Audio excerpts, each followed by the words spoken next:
Good evening friends. ఈ రాత్రిపూట ఈ టైంలో ఈ వీడియో ఎందుకు చేయాల్సి వస్తుందంటే, నా లైవ్లోకి వచ్చి చాలామంది వాళ్ళ బంధువులు మరి లేకపోతే ఇంకెవరో నాకు తెలియదు. వాళ్ళు ప్రతిసారి అడే మాట ఏంటంటే, నీకెవరితో కుదరటం లేదు బంధువులందరితో, నువ్వు పోతే నీ కుటుంబం పరిస్థితి ఏంది అంటున్నారు. ఇప్పుడు ఈ ప్రశ్న వేసిన వ్యక్తి పోతే అతని కుటుంబ పరిస్థితి ఏంది? చాలాసార్లు ఇదే ప్రశ్న వేశారు నాకు. నన్ను ఈ ప్రశ్న వేసిన వ్యక్తికి సడన్గా ఏదైనా జరిగితే, అంటే సడన్గా అంటే ఎప్పుడైనా ఏదైనా జరగవచ్చు. ఇప్పుడు ఈ రోజుల్లో కొత్త కొత్త జబ్బులు వస్తాయి, అప్పటికప్పుడు హార్ట్ స్ట్రోక్ రావచ్చు, ఏదైనా జరగవచ్చు. కానీ నేను చాలాసార్లు ఇలాంటి ప్రశ్న నన్ను వేశారు, కానీ నేను దానికి బాధపడటంలా. ఎందుకంటే మీరు అలాంటి ప్రశ్నలు వేసేవాళ్ళకి నేను చెప్పేది ఏంటంటే, అలాంటి ప్రశ్నలు వేసే వాళ్ళకి నేను చెప్పేది ఏంటంటే, నాకు నన్ను ప్రశ్న వేసిన వ్యక్తి కానీ అంతకుముందు కూడా చాలామంది ఇలాగే నా వీడియోలు కామెంట్ పెట్టారు. ఇక్కడ ఎవరు శాశ్వతం కాదండి, ఎవరు శాశ్వతం కాదు. మీరు గమనించట్లేరు, చాలామంది పిల్లకాయలు ఈరోజు గొప్ప స్థాయిలోకి వెళ్ళిన వాళ్ళు, వాళ్ళ తల్లిదండ్రులు లేని అనాథులు కూడా చాలామంది పెద్ద స్థాయిలోకి వెళ్ళారు. ఒక ద్వారం మూస్తే ఇంకో ద్వారం తెరుచుకొని ఉంటుంది, మీకు తెలుసు తెలియదు. నా చిన్నతనంలో నా 2వ సంవత్సరం మా నాన్న చనిపోయాడు. ఇప్పుడు నా వయసు 50 సంవత్సరాలు. ఆ తర్వాత నాకు ఆధారమైన మా తాత నాయన వెళ్ళిపోయారు.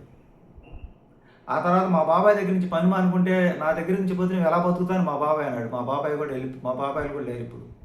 అంటే ఎవరు శాశ్వతం కాదు ఇక్కడ, ఎవరు ముందో ఎవరు వెనక ఎవరికి తెలియదు. ఈ ప్రశ్న వేసేవాళ్ళు చాలా ఈ జీవితం ఇక్కడంతా శాశ్వతంగా ఉంటారనే భ్రమంలో బతుకుతున్నారేమో. ఇక్కడ నన్ను ప్రశ్నించిన వాళ్ళే ముందే పోవచ్చేమో. ఇదేంటంటే ఎప్పుడు ఏది జరిగిందో తెలియదు. కాలం ముందు చూసుకొని మెడిసి పడతా, ఎదుటి వాళ్ళు బలహీనంగా ఉన్నారు కదా, మనం ఏ కామెంట్ పెట్టినా సరిపోయింది, ఏ ప్రశ్న వేసినా సరిపోయింది అనుకుంటారేమో. అదే అవతల వ్యక్తి తిరిగి ప్రశ్న వేస్తే ఏం జవాబు చెప్తారు? అందరూ బంధువులు ఉన్నారు అనుకున్న వాళ్ళు, వాళ్ళ తల్లిదండ్రులు చచ్చిపోయిన తర్వాత వాళ్ళందరినీ ఎడంబెట్టి, ఆస్తులు ఉన్న వాళ్ళు కూడా ఎడంబెట్టి పక్కకు తప్పుకున్న వాళ్ళు ఎంతోమంది ఉంటారు. పెద్ద పెద్ద పలుకుబడి గల రాజకీయ నాయకులు కూడా పదవిలో ఉన్నప్పుడే వాళ్ళ చుట్టూ జనాలు తిరిగేవాళ్ళు. పదవి పోయిన తర్వాత వాళ్ళని పట్టించుకునే వాళ్ళు కూడా ఏదైనా జరిగితే. ఇక్కడ ఎవరికెవరు ఏది కారు, మనిషికి అవసరాలే. మంచి పేరు ప్రఖ్యాతి కలిగిన రాజకీయ నాయకులు కూడా పదవి కోల్పోయిన తర్వాత వాళ్ళు మరణిస్తే సహజ మరణిస్తే ఆ అభిమానులు వాళ్ళందరూ కూడా చాలామంది పోరు. ఆ టైంలో వాళ్ళు ఉపయోగించుకున్న వాళ్ళు కూడా. ఇక్కడ ఎవరైనా బంధువులైనా ఎవరైనా ఒకరికొకరికి అవసరం ఉంటేనే మాట్లాడతారు. వాడి వల్ల ఏదైనా ఇబ్బంది జరిగిందంటే ముఖం సాటేస్తారు. వాడు బాగున్నప్పుడు పోయి వీడు మా బంధువు, నీకేదైనా కావాలి నేను చెప్పు నేనుండానంటారు. వాడి పరిస్థితి బాగలేనప్పుడు ఎవరు పట్టించుకోరు. ఇప్పుడు కూడా ఎవరిని ఎదుటివాడిని ఈ ప్రశ్న వేయద్దు. ఎందుకంటే ఈ ప్రశ్న వేసిన వాళ్ళు కూడా పోవచ్చేమో తొందరగా. వాళ్ళ పిల్లకాయలు వాళ్ళ కుటుంబం ఏమైతే ఒకసారి ఆలోచన చేసుకోండి. ఎందుకంటే ఏది ముందు ఏది వెనక కాలం ముందు చూసుకోకూడదు. ఎంతమంది బంధువుల్ని చుట్టూ ఉన్నప్పటికి కూడా వాళ్ళు ఎవరు కూడా ఒక టైంకి నీకు అక్కడికి రాదు.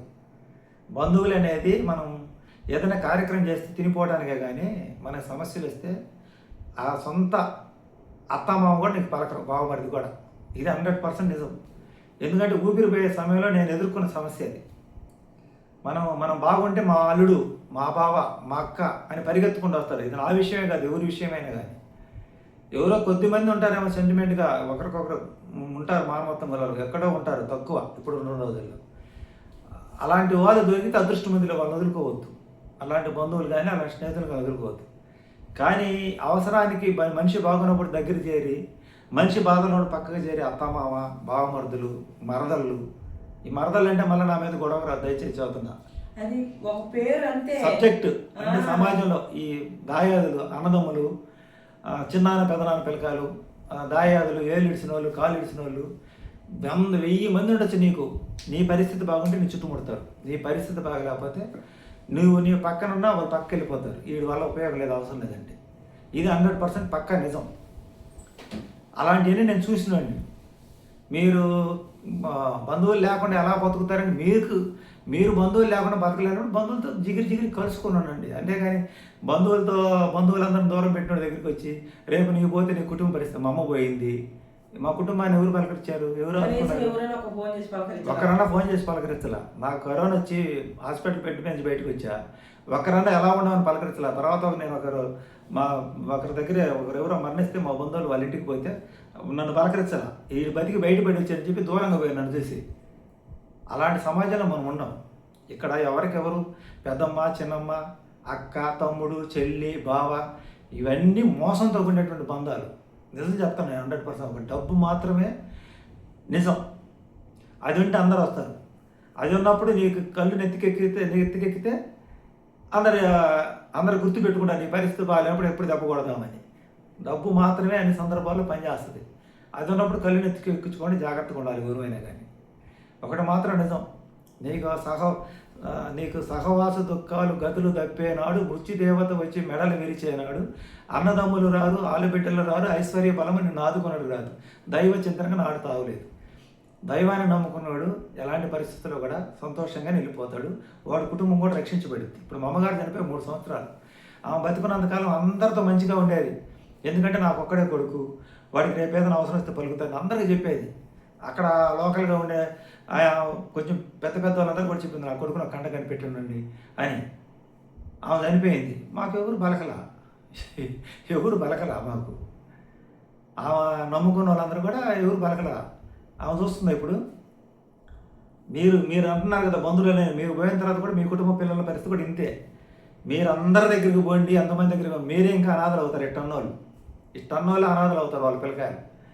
ఎందుకంటే మాకు అందరూ ఉన్నారు ధైర్యంతో ఉండి అజ్ఞానంగా ఉంటారు. మాలాంటి వాళ్ళకి ఎవరు లేట్లే భగవంతుడి దిక్కని ఏ బాధ కలిగితే అటు శ్రీశైలం పోతాం, లేకపోతే ఇటు తిరుపతి వెళ్తాం, లేకపోతే అటు కాణిపాకం వెళ్తాం, లేకపోతే ఇటు వెళ్ళాం పెద్దవాడు కనకదుర్గమ్మకి వెళ్తాం, దగ్గరికి వెళ్తాం, కాళహస్తీశ్వరుడి దగ్గరికి వెళ్తాం, అరుణాచలం వెళ్తాం.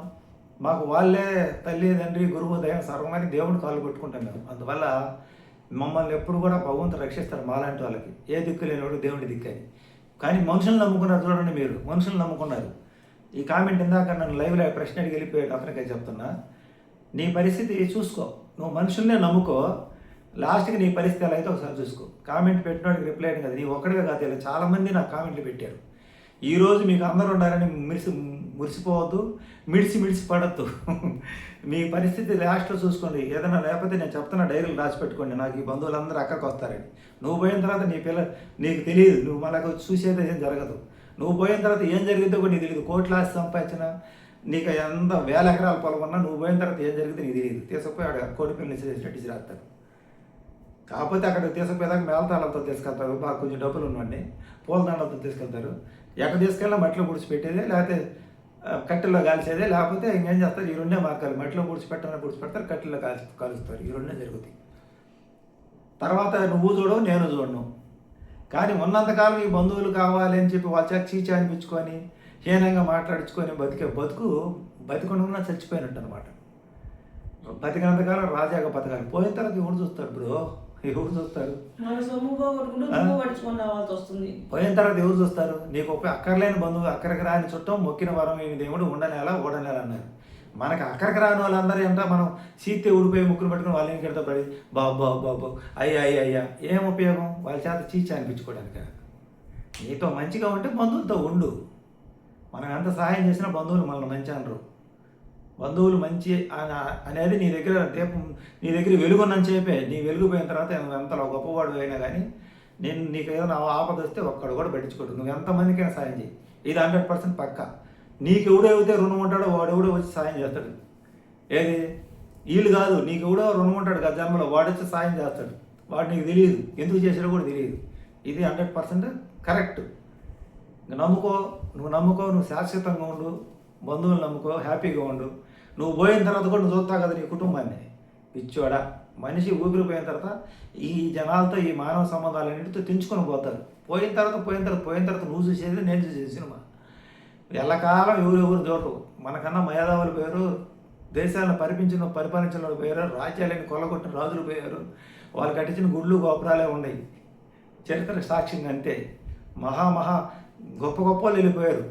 నువ్వు పోయేదేముంది? లేస్తే నువ్వు పోతే నీ కుటుంబం పరిస్థితి ఎందుకు? మనం పోతే కుటుంబం బంధువులందరితో మంచిగా సాగుతారా?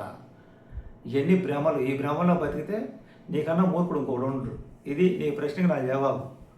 నచ్చితే నాకు కామెంట్ పెట్టినంతగా మాత్రం ఈ వీడియో, అందరికి కాదు. నచ్చితే లైక్ చేయండి, సపోర్ట్ చేయండి, సబ్స్క్రైబ్ చేయండి, హైప్ చేయండి. ఇలాంటి అజ్ఞానులకి కొంతమందికైనా జ్ఞానం వస్తుంది. బంధువులు అనేది నీ దగ్గర బాగున్నప్పుడే, పెళ్ళిళ్ళకి పేరెంటాలకి వీటికే. కానీ నువ్వు ఆపదలు ఉన్నప్పుడు ఏ బంధువు అక్కడికి రాడు. ఒకవేళ ఎవడన్నా వచ్చినా అది నీతో అవసరం ఉంటే వస్తుంది. ఇది మటుకు 100% పక్కా అనుభవంతో చెప్తున్నా.